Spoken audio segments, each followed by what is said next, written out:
وشوقا إليه ليس أرجو سوى شربة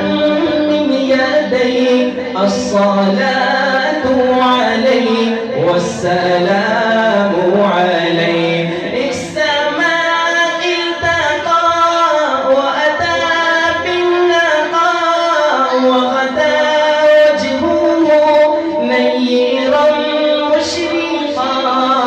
كان من عفه حين حال اللقاء قال فلتذهبوا أنتم تلقى مصطفى منبع للصفا سيد